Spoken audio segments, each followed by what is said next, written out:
Bonjour à tous.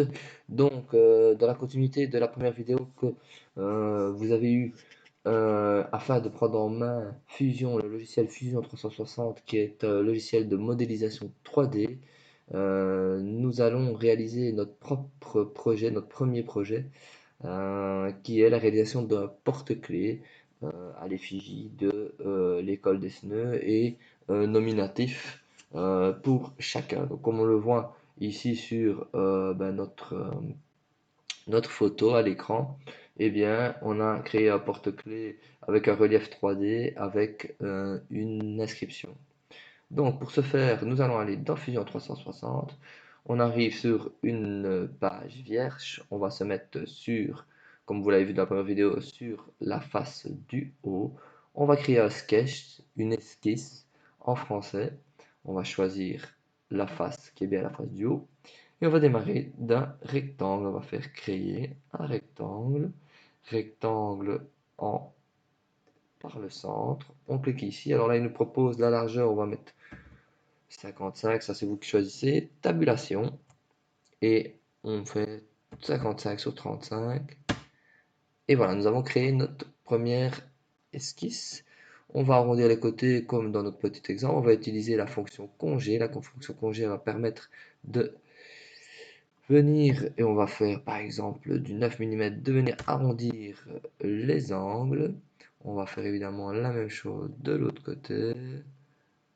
Hop, et là, évidemment, on va mettre la même chose, 9 mm. Boum. Voilà, on a fini notre première esquisse. On clique sur terminer la première esquisse. Ensuite, on resélectionne, créer une esquisse. On va aller chercher le cercle. Je clique sur le milieu. Là, on a dit que ça faisait 35 tout à l'heure. On tape 35. On va vérifier qu'on soit bien pile poil sur le cercle. Tout à fait, on a bien un diamètre de 35 comme on a fait une largeur tout à l'heure de 35 mm. Je peux terminer mon esquisse. On obtient donc ceci. Maintenant, si je fais aller ma roulette, je sais zoomer et dézoomer. Si j'appuie sur Shift et ma roulette, ben, je sais voir. Alors ici, on voit bien qu'il n'y a aucun relief dans ma pièce. On est totalement à plat. On va se remettre au départ et sur ma face du haut. Donc l'idée, ça va être de donner du volume à cette fameuse pièce. Donc on va sélectionner avec CTRL toutes les parties et alors on va utiliser la fonction extrusion comme vous l'avez fait dans la première vidéo. Ici on me demande, ok, on va soit ajouter de la matière ou retirer de la matière. Ici on va retirer de la matière, donc on va laisser en positif, on va mettre 3 mm. Enter. Et alors là, une fois que je fais Shift et roulette, eh bien on voit qu'on a créé de la matière. Donc on a créé la base de notre petit porte-clés. On va se remettre au départ, face du haut. Voilà. Évidemment, pour faire passer la boucle du porte-clés, il va falloir recréer un petit trou. Donc on va prendre de nouveau un cercle. On va se positionner ici. Et là, on va faire un cercle de diamètre de 3 mm. Voilà qui est fait. Maintenant, il va falloir perforer. Donc là, on va devoir plus ajouter de la matière, mais bien retirer de la matière. Je vais juste me repositionner. Voilà, on va se remettre en phase de départ.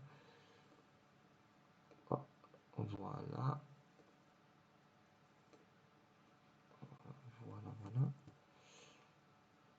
Voilà, on y est. Donc, l'idée, ça va être de venir travailler sur ceci et de venir perforer la pièce. Donc pour ceci, on va sélectionner le trou et là de nouveau extruder. Et là, eh bien, on a une épaisseur de 3 mm. On va devoir forer entre guillemets de 3 mm. Donc on va faire moins 3 ou moins 4 par exemple pour être sûr de bien perforer toute la pièce. Enter et j'obtiens bien mon fameux trou pour faire passer mon porte-clés. Donc, on voit bien que j'obtiens mon fameux trou et qu'on a bien percé la pièce du début à la fin. On va essayer de recentrer. Voilà. Maintenant, il ne me reste plus qu'une chose à faire, c'est de travailler sur l'écriture. On va donc recréer de nouveau un sketch. On va aller chercher créer du texte. Et alors, il va me demander dans quelle zone je veux mettre mon texte. Eh bien, on va partir d'ici et on va faire la plus grande zone possible. Une fois que j'ai fini de positionner ma zone, eh bien, c'est parti. On va faire 7T elec 1 RE, année suivant 2021. Et puis, bah, par exemple, votre prénom ou votre nom, Loche. On va le mettre en gras. Et là, on va choisir un diamètre. Évidemment, on voit que c'est beaucoup trop grand. 10, prenons 4. Ça, c'est peut-être un tout petit peu trop petit. On va le diminuer encore un petit peu. On va l'augmenter un petit peu. Donc, essayons 6. Voilà, ça me semble pas mal. Ça, on va le centrer en écriture, le centrer par rapport au rectangle. Et nous allons faire OK. Alors, on va essayer de juste se recentrer. Voilà. Donc évidemment, bah, là encore une fois, on n'a pas donné du relief. Donc on va donner du relief avec, d'abord on va terminer l'esquisse, pardon, et nous allons donner du relief avec extruder, comme nous l'avons fait tout à l'heure. Et là, on va cliquer juste sur les lettres et on va lui donner un relief de 3 mm. Voilà. Alors si on veut visualiser, molette de la souris plus Shift, et on voit mon porte-clés qui est finalisé. Alors, si on veut aller un petit peu plus loin, on peut cliquer sur le raccourci 1 du clavier et là on va lui donner une texture. Donc, on peut très bien aller chercher une texture, voilà, vous avez peinture plastique par exemple, comme nous on va utiliser du PLA. Et en l'occurrence à l'école c'est de l'ABS, donc c'est un type de plastique, c'est pas vraiment du PLA, c'est de l'ABS, c'est un peu plus solide. Donc vous cliquez, et ici c'est du blanc, on le dépose, et alors vous avez vraiment, entre guillemets, une esquisse voilà, de ce que vous aurez en vrai. Voilà. Et ben, je vous invite les gars à travailler là-dessus et à réaliser à la maison, ou en tout cas ben, de vous entraîner pour pouvoir le faire à l'école facilement. Euh, on va se remettre comme ceci, on va se remettre comme cela. Voilà. Voilà. Donc, voilà à quoi il faut arriver, les gars. Donc, à faire ce petit porte-clés qui vous permettra de réaliser votre première impression. Alors, bien sûr, c'est assez simpliste, mais grâce à ce porte-clés, on va pouvoir régler tous les paramètres d'impression.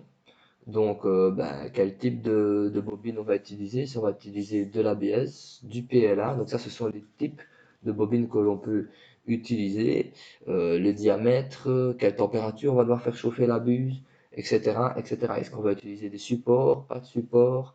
Voilà, tout ça, ça va permettre de définir ça à l'école et puis ben, entre guillemets, d'avoir votre premier porte-clés personnalisé. Voilà les gars, je vous souhaite un très bon travail, à bientôt.